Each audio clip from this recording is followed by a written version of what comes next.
Hey everybody, hello and welcome to Genesis Office Hours, episode number 42, the first of 2015, and we have, might just be the most awesome show to date yet. I've got Brian Gardner with me. How you doing, Brian? I'm doing good, Carrie. How are you? Doing all right. I'm glad to see that you're indoors and not sitting in a pile of snow. Yeah, it's the weather's not great today. Let's put it that way. Well, grab your mug of tea or coffee or whatever you have, and we'll get rolling. Before we dive in, I would like to thank our very generous sponsors. We've got the Conductor plugin, the developer's tool for building layouts and content displays for WordPress. You can learn more about that at conductorplugin.com.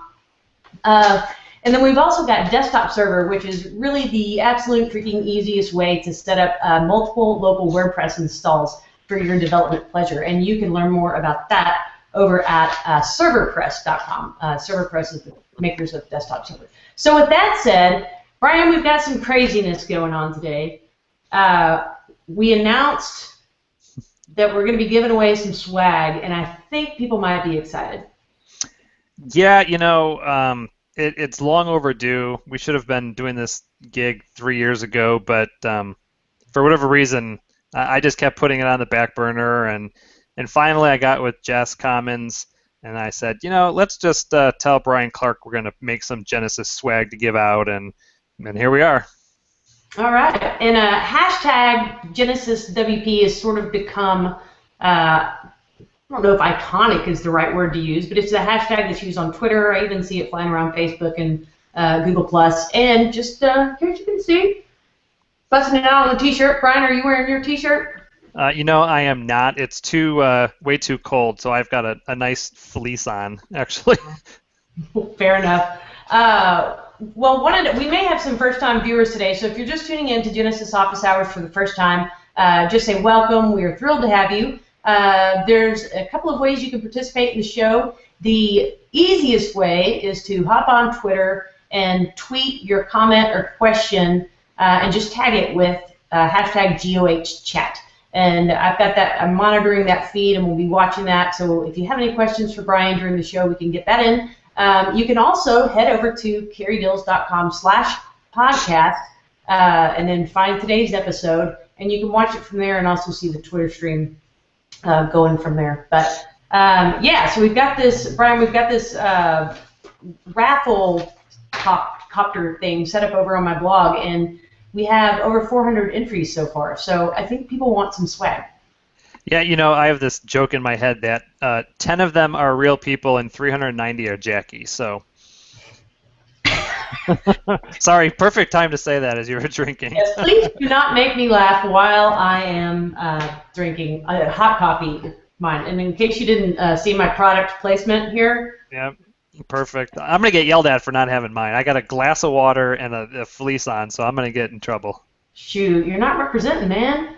But got a little double-walled stainless steel for keeping your hot beverage hot on a cold day. Okay, well, I'm going to tune over to the Twitters and see if any questions are rolling in. And it looks like not quite yet that I can find. But Brian, tell me. Okay, we've had this little break over the holidays, and what's going on? Are you kind of falling back into the swing of things, or did you never get out of the swing of things? Traditionally at Copyblogger, December is a slower month, and we all kind of take it somewhat easy. That's a subjective comment because taking it easy for us still means 30, 40, 50-hour weeks. It just means that other people are, contacting us less because they're taking breaks. So for us, I just got notified from Jessica. She's yelling at me for not wearing the stuff. So I'm sorry, Jess. I can go get it if you guys want to follow me into the closet. So for us, in terms of December, we've kind of chilled a little bit. I personally always love the beginning of the year because there's usually so much ahead of us, and it feels like when you're in the calendar year, it's that much closer. Tons of exciting things that we're doing, So I'm ready. I've been ready for a week now, back in the swing of things and all that stuff. So. I've already seen you teasing new theme designs over on Twitter, so you're back at it. See, that's the downside of being, off a little bit in December is that when I'm bugged less by, stuff, I have more free time. And as much as I love that, I was just telling our team the other day, I don't like when they're not around because I have all of these ideas since I've, got an idle mind, but I have no one to help me carry them out because they're off taking, vacations and with family and doing things that I should be doing. So so now I get them all back, and it's kind of fun.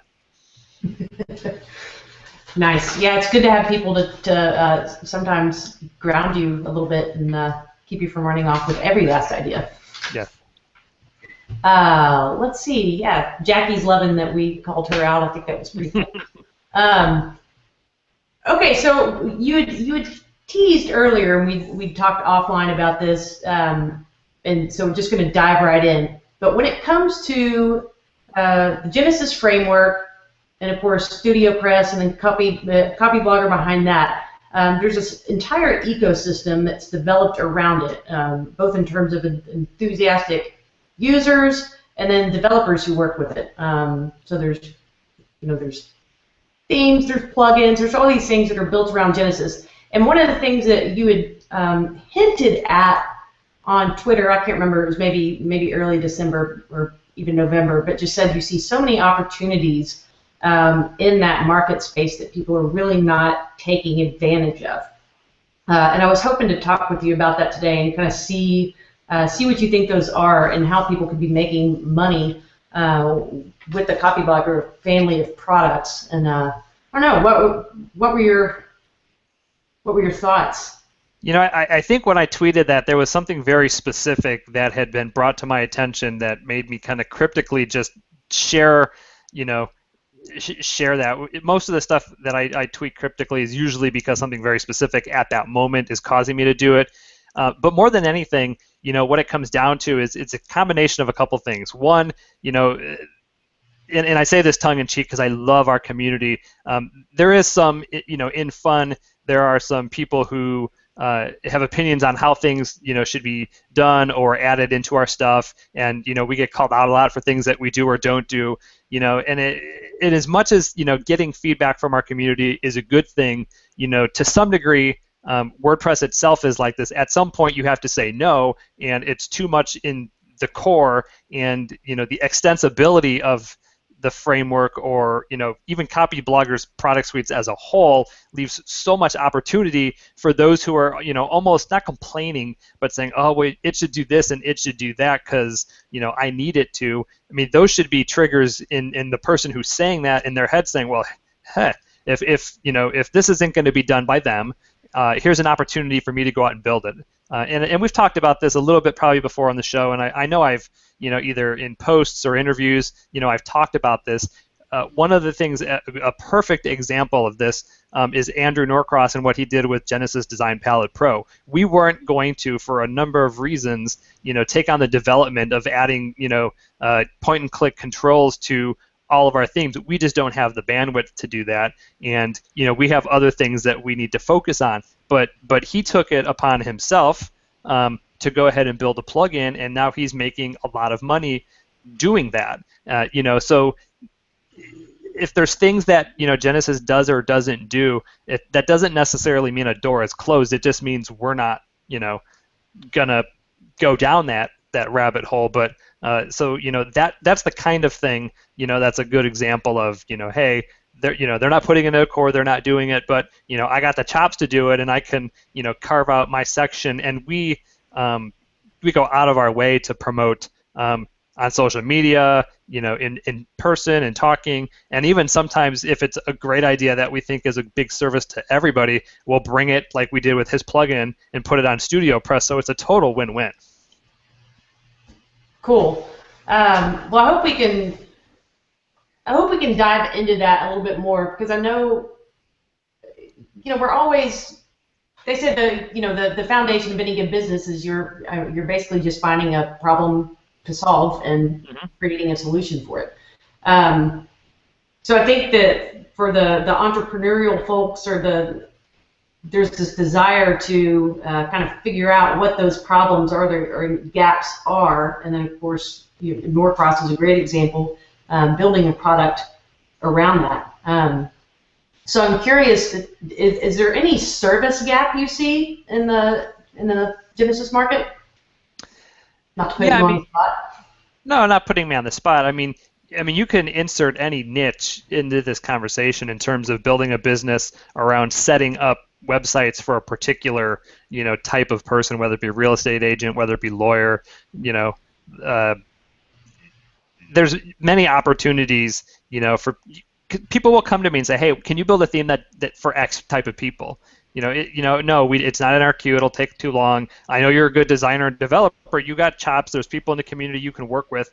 Go for it, and then we'll talk about it. That's kind of what it comes down to. And then use that product as a way to set up a service business. In other words, let's just use real estate, for example. I know it's not quite as applicable because we do have StudioPress and the winning agent theme, but that would be an example of someone coming to me and saying, hey, look, you guys don't have any real estate themes. Can you make one?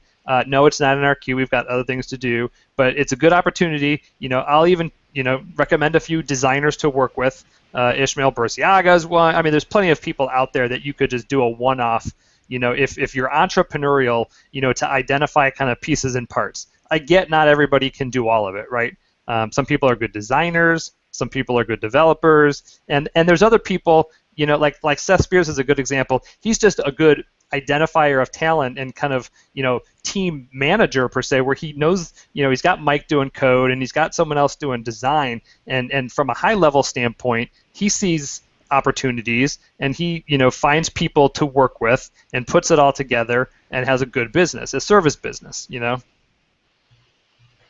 I would say, or add on to folks that are listening, we've had some great discussions in the past about kind of that team collaboration, what you're talking about, Seth, being able to identify those people that are great to partner up with. So if you are a designer or a developer, or you're one thing but you're not the other and looking for people to partner with, go back and listen to my last episode 41 with Jared Atchison and Bill Erickson. They had some great tips for looking for designers to work with, and then also way back early episode with Emily White and Greg Young. But Emily's a great designer and Greg's a fantastic developer, and they talked about their collaborative process. So, anyways, just throwing that out there that might be some helpful content. Another team that comes to mind is Rebecca and Chris Cree over at Web Savvy. Rebecca's a total businesswoman, and she totally gets it. She can't code maybe as good as Chris, so she goes out and gets Chris, brings him on board. She gets designs done or does it herself. Has him come on. Brian and Jennifer Bourne, another good example. Obviously, they're married. It's a little bit of a different dynamic there. But the point is, if you're either a good designer or a good developer, find each other. I can't tell you how many people I wanted to just shake and say, you can code. Go hire Ishmael Burciaga for $2,000 to create you a beautiful design. He'll do it in 2 days because he's that good, and then go turn that and sell it into X theme. And I've almost wanted to actually do that for people and say, hey, I'll get the design, I'll code it, I'll hand it to you, now go do it. Go support it, go build a business around it, because the designers out there are, there's some really good designers, and so just because you can't design as well as you can code doesn't mean you don't have a viable business model. Okay, so here's a business idea. I'm just going to throw it out there for free, and anybody that wants to go create it can create it.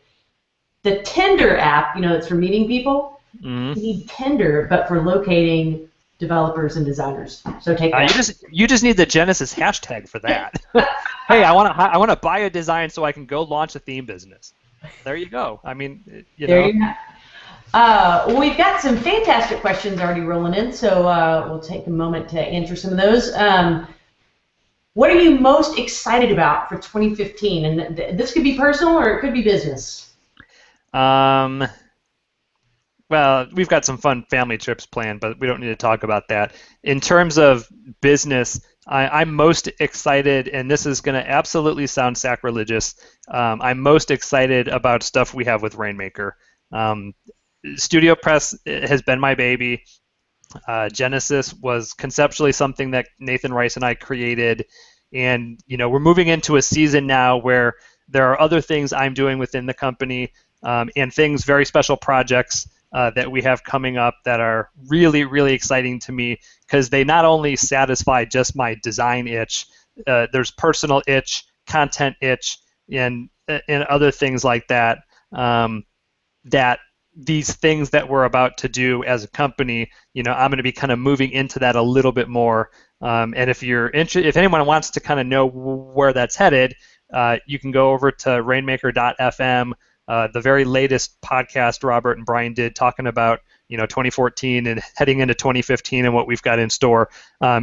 There's more information to be heard over there, but just because I say that, it does not mean anything with StudioPress or Genesis is being abandoned. Lauren Mankey, who is our lead designer and creative director at StudioPress, way better at design than I am. Her and Jen from our team have the theme process rolling, and so we've come out with a bunch of themes lately. We've got many in the queue. So things at StudioPress are still happening. It just means I'm personally in them a little bit less, but that's what happens when companies grow. People move up and expand, and Lauren's fully capable of handling things.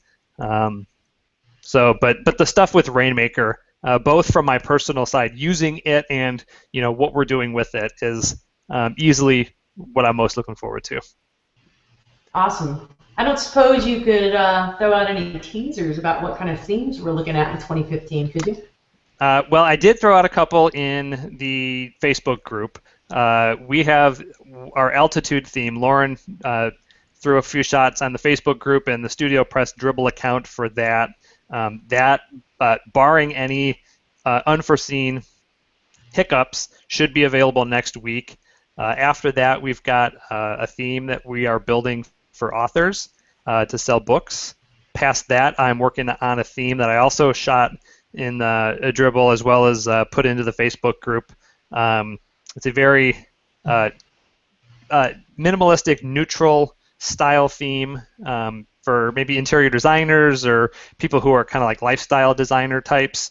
So there's that. We've got other ideas and things like that. So we've got another kind of corporate style theme in the works. So lots going on. Well, stay tuned if you're not already following Brian over on Twitter at @VGardner and also StudioPress to see what's going on there. Jackie wants to know, how has Rainmaker affected your personal website interaction and subscription level? So now that you've shifted over to that platform and are focusing some more there, has that changed anything? Rainmaker, it kind of took me by surprise. I knew we were building it, and to some degree, because I grew up kind of in the WordPress, StudioPress sort of community and mentality, always felt like it was like mom and dad. There was StudioPress and Copyblogger, and I was closer to dad than mom, and and Rainmaker for me was really a bridge. Like when I started using it and listening to the podcasts, granted it's my own dog food, but I actually started buying into and understanding kind of the Copyblogger mentality of marketing, content marketing, the importance of emails, all of that stuff. It was kind of like Cliff Notes for me. We have so much good content on the blog. I don't read every post the day it comes out. I go back and get to things when I can because I'm so busy. But being on Rainmaker and understanding why we built it and who it's for really was eye-opening for me.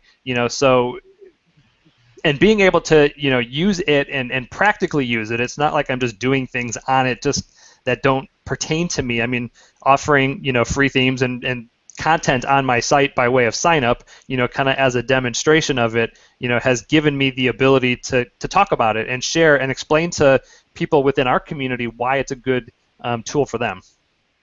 Has using it on your site led to any feedback for feature mods to Rainmaker that you might not have thought of had you not actually been dog fooding, as it were? Not really. I'm using it in a very light sense. I'm not doing split testing or doing a lot or building landing pages or doing a lot of the things that it can. I know of them and what they do and how they work and all of that. So I will, from time to time go to our team and say, hey, it'd be kind of cool if we had this, knowing it's not, big picture, big feature importance. But as a user, I've been able to provide a little bit of feedback to our team. A question here from Devinder. Premise. It was so for folks that are listening and don't recall or haven't been around that long. Premise was both a membership and landing page product from Copyblogger that how 3 years ago maybe or somewhere around there, and then it was a little bit abandoned, and then eventually reworked a much improved version into Rainmaker core. And the vendor's asking, do you think Premise will ever come back as a standalone product? As a standalone product, as it was, I don't believe that's the case. Without going into too much detail, there are parts of Premise that our community finds extremely useful, and stuff obviously we use within Rainmaker. And are there plans potentially to take some of that functionality and make it available by way of StudioPress? Yes, there's a possibility there. All right. Ben has a fantastic question, and he's located over in the UK, where all of this conversation about VAT and VATMOS has been going on. And interestingly, it impacts not just folks doing business over in Europe, but also here in the U.S. as well. Is that in terms of theme sales, or is there any consideration, or how is that being handled, or can you discuss that? I honestly don't know. I don't handle any of the transactional side of selling themes and all of that. And while I've read articles and I have a general understanding of what the whole VAT deal is, I personally don't have a need to really understand how that affects the company, so I can't really answer that. But what I can say is that Rainmaker has just been updated to accommodate for all of that, which I know Ben knows because he was one of the folks who's encouraging us to address that. So that's about to the extent that I know about VAT in terms of our stuff.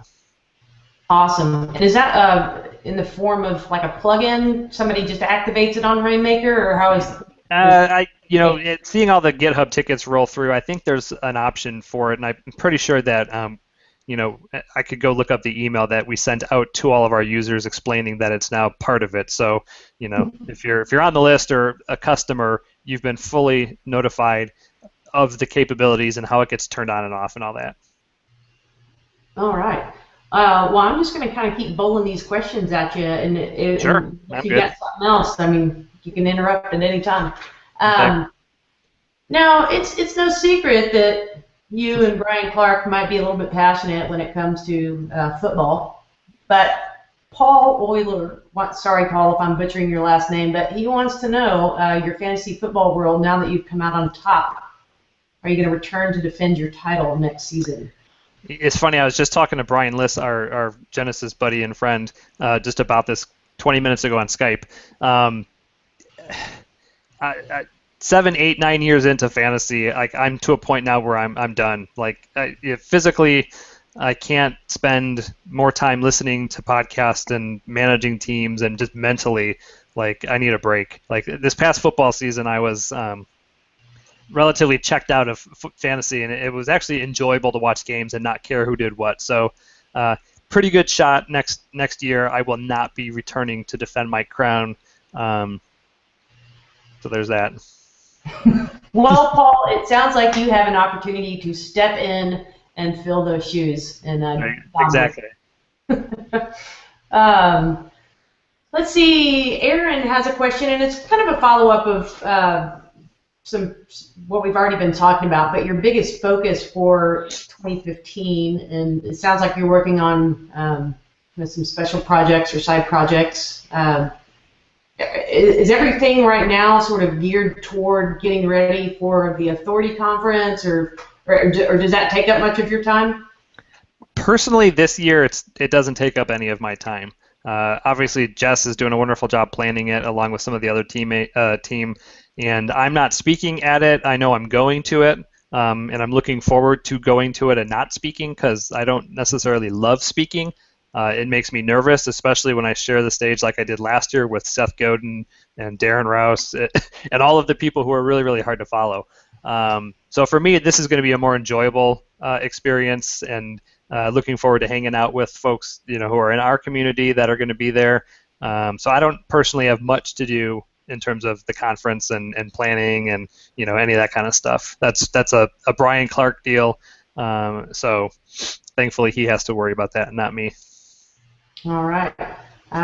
Anything else you want to reveal about your focus for the year? My focus? Yeah. Go ahead and listen to the new Rainmaker podcast. All right. That's one thing I'll say.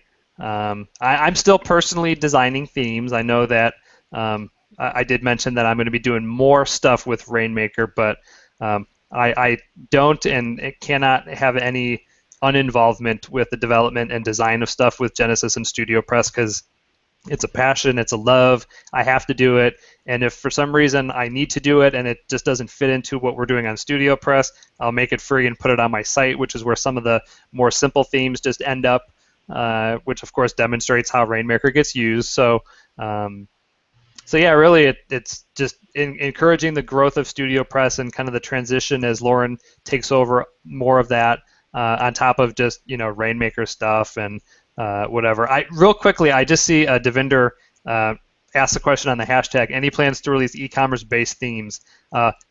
Perfect example to the community, wink wink. And I know I've seen some of the lady developers come out recently with themes that are e-commerce, and that's a perfect example of an opportunity for people who we probably won't be getting into the game with. So perfect. So go make some e-commerce themes if you're listening. Yes. And Web Savvy did one. They released one in the fall that had WooCommerce, WP e-commerce, and iThemes Exchange all built in. So I think that's probably winning the title for the most e-commerce integrations, but definitely some opportunities there. Yes. Brian, I'm gonna take a little pause to share some very exciting news with you. Okay. There's been this ongoing contest, and I've had a ton of fantastic guests on the show. Been blessed that everybody said yes when I asked them to be on. Now Brian Clark drew a huge audience, and he topped your number for live viewers. Mm-hmm. And I know that probably, I don't know, you probably had to seek some therapy after that as a massive disappointment. But I would like you to know that at this moment we have crushed Brian Clark's record, and we've got 85 live viewers.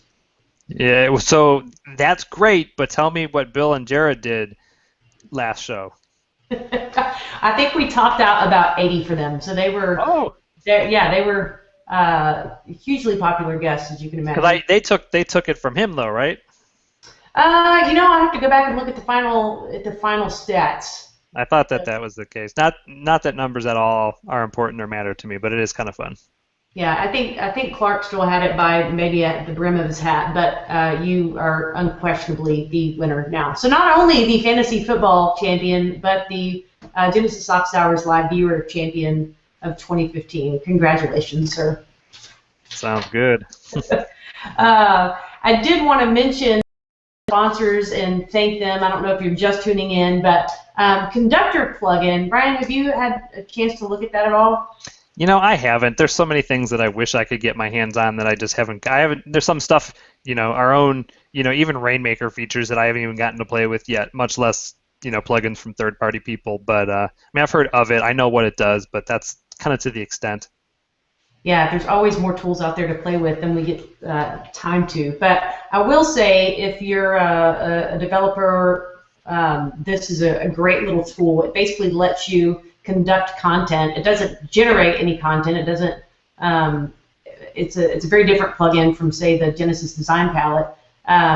But you can create archive pages. I think is one of my favorites. You can make like grid-based archive pages in about 3 minutes, which is awesome without touching any code. And then also Desktop Server, who just released their 3.6.5, and that is a fantastic way to spin up local WordPress installs. And a few episodes ago, I created a Genesis blueprint, which is basically a way to create a WordPress site out of the box. It's all set up and ready to go with my favorite Genesis plugins. Brian, you'll be glad to know I didn't actually include Genesis as part of that because, you know, Yay. code. Anyhow, so check them out at Desktop Server, and they even have a coupon code CDILS -GOH you can use to get 20% off of Desktop Server. We've got lots of comments crazy rolling in. And Brian Clark is trying to get in here and promote his new website, Herder.net. Brian, get off of here. We're talking to you there, Brian. Just kidding, Clark. You're welcome anytime. Okay. Jackie would like to know, do you see any really common mistakes that developers are making when it comes to working with HTML5 or CSS, just glaring things that are irritating? Not necessarily irritating. You know, I think, and I threw this in the Facebook group, kind of again cryptically a few weeks back. The use of Retina and not either having Retina or viewing what they're building on Retina. You know, I'll see people, you know, announcing their new site designs. You know, oh, client site went out on, you know, XX date, and I'll go to it and it'll look great, but then the logo's fuzzy. You know, and so I think I saw one site where I'm like, this is so beautiful and it's so great if we could just crisp the logo. And so I just went off and said, you know, anybody who's a developer or a designer really should be on Retina because that's a pet peeve of mine, because Retina can make things look so really, really good, but I'll end up on a site and I'll see a logo that's at 1x, and I'm like, oh man, if you could only see what this looked like. Another reason why Retina is kind of important for developers is that Jetpack, by default, I think, outputs gravitars at 2x, and if you don't know that, you see it at regular size on, you know, in comments or an author box, and I can tell people which people don't know that because I'll go to a site on my Retina machine and I'll see gravitars that are clearly twice the size as they should be, and they just aren't handled and resized down with CSS. And so if you're a designer or developer, I mean, Retina's been out for what, 2-3 years now. You know, it's a important thing for you to, you know, invest in as a person who develops for the web. So that's probably my biggest pet peeve. Is there a testing tool you're aware of if somebody's working and doesn't have access to a Retina monitor? You know, I don't know if there is one. I'm sure there is, but even like with the mobile responsive ones, sometimes there's like kind of nuances and quirks that, you know, aren't exactly the way the real devices themselves render. So, you know, it's been 2 or 3 years. If you haven't bought Retina, you should go do it. I agree. I mean, if you need a testing tool, head down to your local Apple store and just pick up a MacBook. And, you know, if you're running a small business, you can expense that. Totally. That's your tax tip for the day. Brian, we had a question from Daryl. You posted something on Facebook the other day about no sidebars. Can you elaborate, maybe share what the post was and what you meant? So last night I was just thinking about stuff. It's no surprise that I'm sort of in a simple and minimalist mindset, just from a design perspective, from a life perspective. You know, I've been fortunate enough to redesign and do sites for Joshua Becker at Becoming Minimalist and Courtney Carver over at Be More with Less. And so it's kind of just in me as a general lifestyle, you know, to kind of just focus on the essential and minimize and reduce clutter. I'm not talking about selling my house and living in a little box out in Montana, but just as a general kind of mentality of thinking.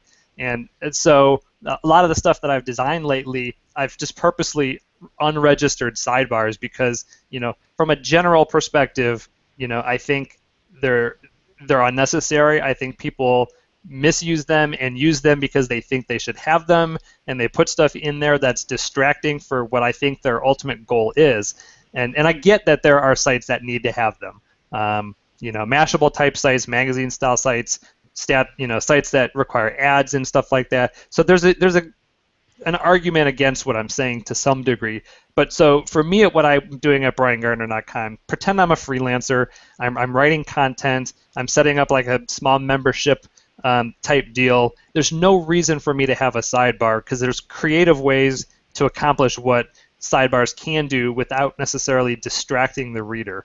I think sometimes we don't give viewers, our site visitors enough credit. They know where to go look for stuff. You don't need a contact widget in your sidebar. They'll know to scroll to the bottom because that's typically where people put contact links. And so I'm kind of in this season of trying to encourage, the web and my audience to really challenge themselves and look in the mirror what's necessary, not even just on their website, just in life, in their mind, which kind of goes off into the unfiltered movement that I was kind of working with last year.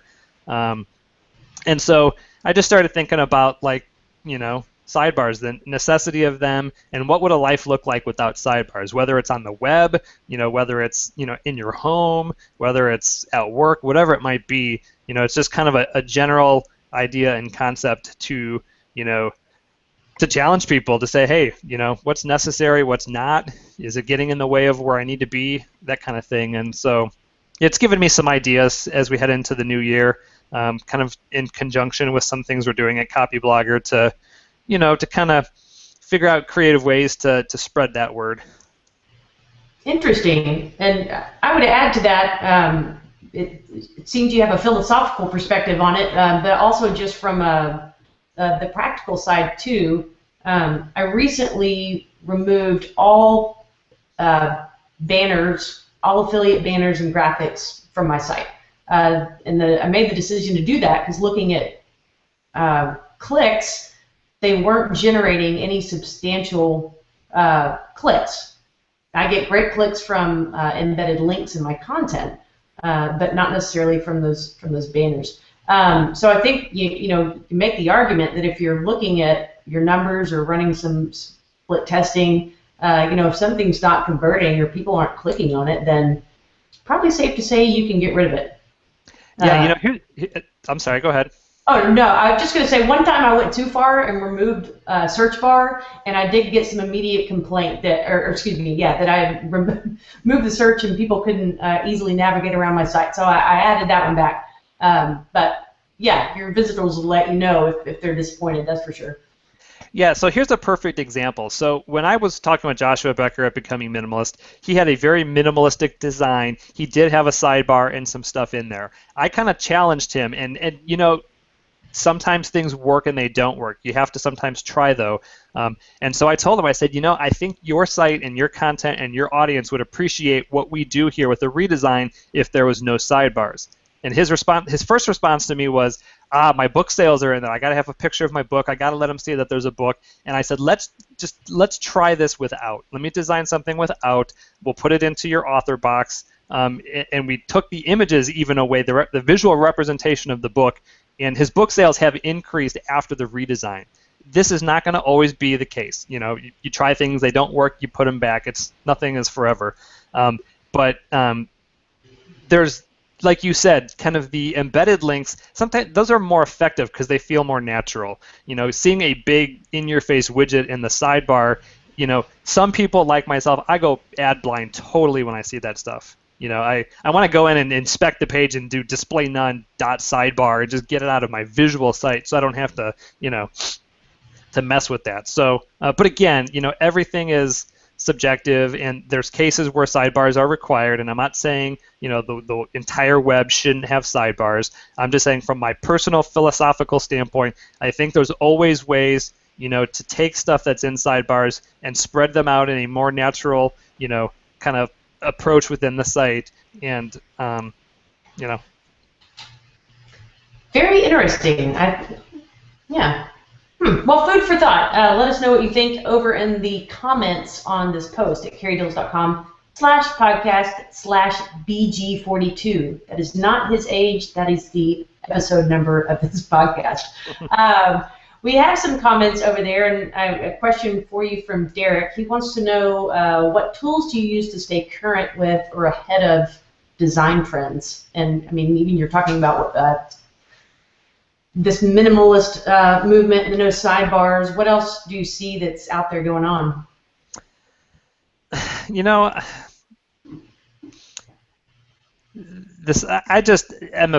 I'm a web browser kind of as a whole, and I look at sites like 99U,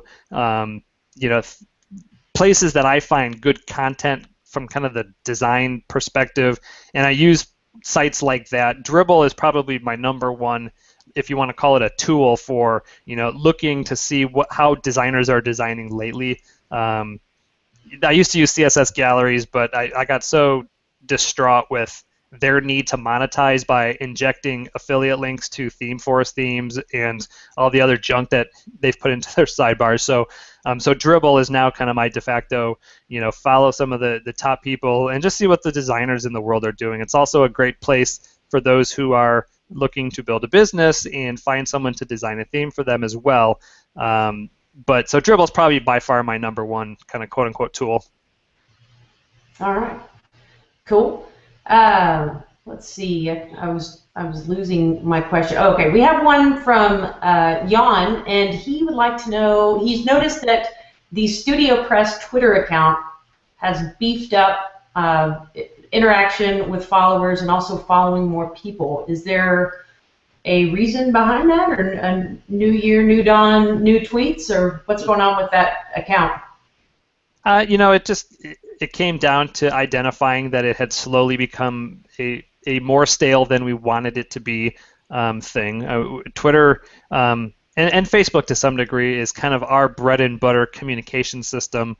Copyblogger is more of a LinkedIn thing, but for with the hashtag on Genesis, StudioPress and Twitter just felt like kind of the natural place for us to try to put a little bit more energy into kind of nurturing and cultivating and continuing the great community that we have. And so Jessica Commons is the primary person behind that. We have other people in there that are doing things and whatnot, but it's been fun to kind of see the response from folks that have been followed and responded to, and because no one likes a company that you give praise to and talk about or appreciate, and you just get nothing back. So while we can't do everything and address every tweet that comes in, we're doing the best we can, and so we put a little bit more energy over there.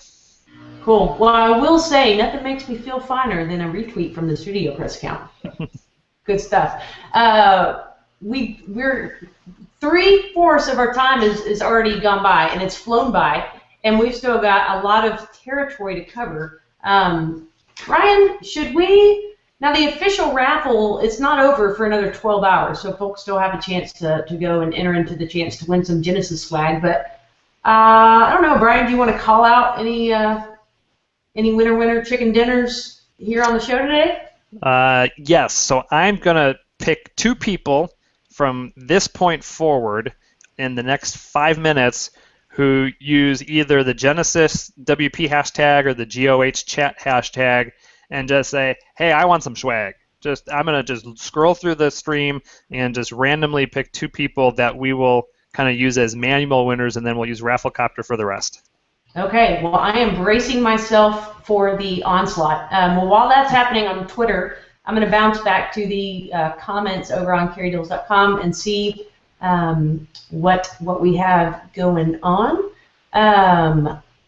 Let's see. Steve wants to know, and actually several people have asked this question, wanting to know more about your beginnings with WordPress and how you started coding. And even, well, yeah, go ahead and we'll take that one first. Go for it. So I'll give you the 45-second version.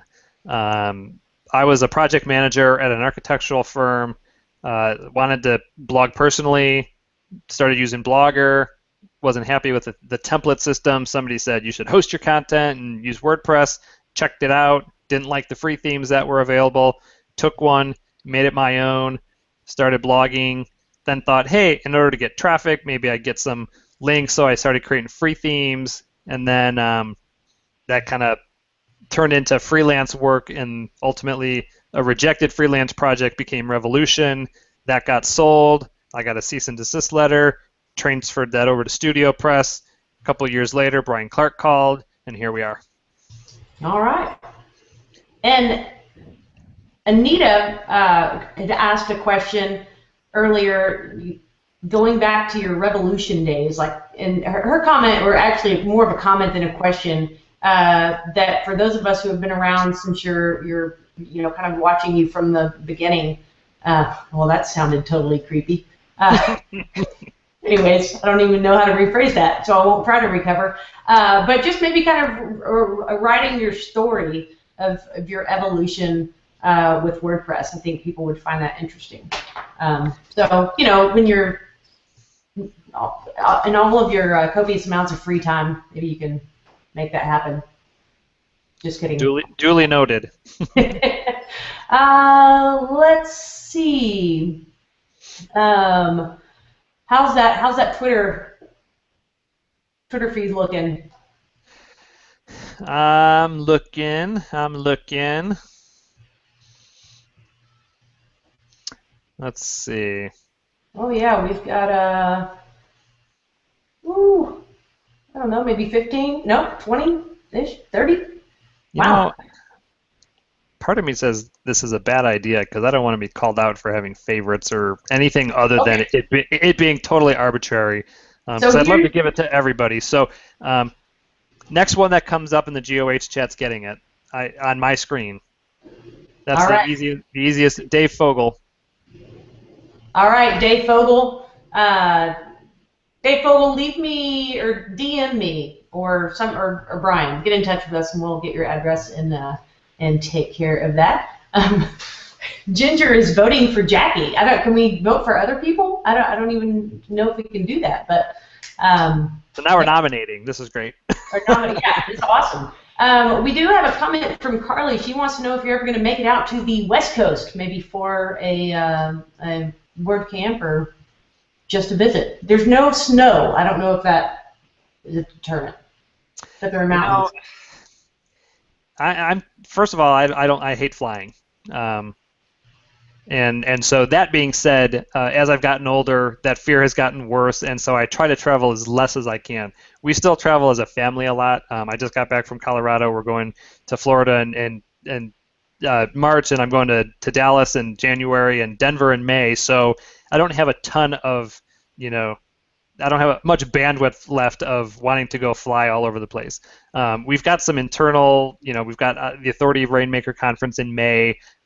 It's kind of more, if I'm going to use up my fly card for something, it's going to be an internal, thing like that. So in terms of West Coast, the only other thing I've considered is going to World Domination Summit, and I think that's Portland. Just because if I'm going to go somewhere, I want it to be kind of an ROI for me, and I know that sounds a bit selfish, rather than go and hang out with some of my friends.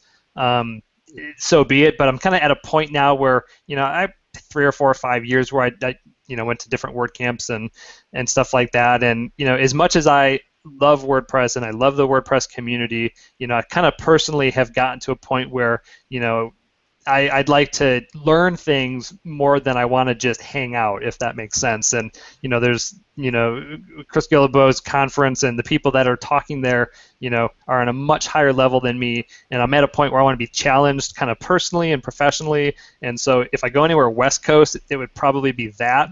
So we'll see. It's been a while since I've been to WordCamp San Francisco, so maybe this coming year I would consider it. I hope I can get to Chicago this year. It just seems like every year it's either been on my son's birthday or like Father's Day, and there's always been a reason I couldn't make it, even though it's in my backyard. But so that's probably kind of the extent of it. All right. Well, to the planners of WordCamp Chicago, if you happen to be listening to this podcast, Heather Acton, I don't know if she might be one of the folks involved, but anyways, if you could please coordinate that schedule to ensure he can make it. Let's see. We have a question from Portland WP wanting to know any thoughts or experience on using Cobalt Apps, who has several products, Dynamic, Genesis, Extender. Any thoughts on using those products? None other than Eric's a good guy and a good developer, and his products are good. Him and I just chatted on Skype the other day about a few things. Highly recommended. I don't see any reason why you shouldn't. Cool, and I would ditto that Eric is also fantastic at support. He's always been incredibly responsive and fast. Got another question from across the pond. Will there be a Genesis-focused meetup in 2015 in the vein of Authority Rainmaker? That would be a great networking opportunity. So there's been talk, not necessarily internal talk, but it's possible that we see something in 2015. I see the value. It's just more a matter of, you know, putting on a conference, and a good conference at that is really just, it's a really time-consuming process, even if it's in your own backyard. Like if we ever did anything, I would probably insist that it was in Chicago, maybe in the fall because it's just a good time of year. I would love to have something. I mean, I could unofficially say, hey, let's have 20 people just come out and, you know, get your own hotel and pay your own thing, and let's just all hang out and brainstorm. That could be easily done. An official, you know, conference, couple hundred people, and serving food and renting out banquet halls and stuff like that. It's a lot of work. And of course, Authority Rainmaker is our by far #1 priority. You know, so if anything, maybe there would be something around WordCamp Chicago when they come out with the dates. That'd probably be the best place, the best time to kind of do like a unofficial. I'll be there. Rafal probably would be there. Mike Hale and Ryan Meyer, also from our team, could be there. So, you know, and maybe, you know, we could say, hey, let's send Nathan out here for that, and kind of do like an unofficial, you know, evening where anyone who's coming to Chicago for that could hang out. That'd probably be the safest thing for me to commit to right now, assuming I could make the dates. But well, all right. I had a question from Sarah. She's asking about the Genesis Office Hours Book Club, which, like most book clubs I've been a part of, started off with a bang and has sort of fizzled. But for 2015, we'll get back on that. I think we selected a book and never actually scheduled a time to read that. So Sarah, be on the lookout. We will get back in the saddle on that one. We've got a few minutes left together, and Brian, I've actually got more questions than we're going to be able to get through. Well, let me interrupt you and say, unless you have some sort of contractual agreement that Genesis Office Hours has to be an hour, I can go further if you can go further and we can go further. I'm always looking at the clock saying, oh, there's only 5 minutes left. I could talk for another hour. So I'm gonna let you make that call. I mean, if you got plans or other things that are going on and can't do it, that's cool. But you have my permission to go long. Well, sweet. My only issue is I have a 2 o'clock Central call, so I will have to hop off. But I think that just means you'll have to come back on to the show, because people clearly have questions for you. And maybe you can even try to top your very own record. That would be interesting. Yeah, you can be like why only have first place if you could have both first and second place? I'm not that stingy, so let's let someone else have that one. Okay. Tana. What's that? Tana's getting the next one. I just, in my head, thought to myself, next one I see through Tana from Utah, my good friend, she's going to get the other swag pack. So. All right, Tana, there you have it. Got a question about CSS3 effects and Genesis themes. Nir says he's seeing a lot of themes using these animated elements. Do you have any thoughts on that? No sidebar, no effects. Yes, very subtly. I think I see many themes where every single, and I'm not going to call out theme forest, but I've seen themes, and I could, you get to a top of the page and move it once, and you can tell, oh my God, every little section's going to pop and move and slide. And I think, like a lot of things on the web, it gets overused, overdone. Parallax is another great example. I saw a question kind of scroll through about my real thoughts on Parallax. Like most things, if you can use them responsibly, okay, there's benefit. But when people start getting too silly and try to top each other, and you've got headlines scrolling from the left, content from the right, images flashing in, way too much distraction, too much clutter, off the beaten path stuff. So. All right. Christoph, comments maybe there will be a Genesis meetup around the time of WordCamp Chicago. And Christoph, I would tell you to take the bull by the horns and plan that yourself. Every WordCamp I go to, and even upcoming Pressnomics, which I'm going to be able to attend, I look at the guest roster, and surely there are always Genesis-loving people that are coming to these events.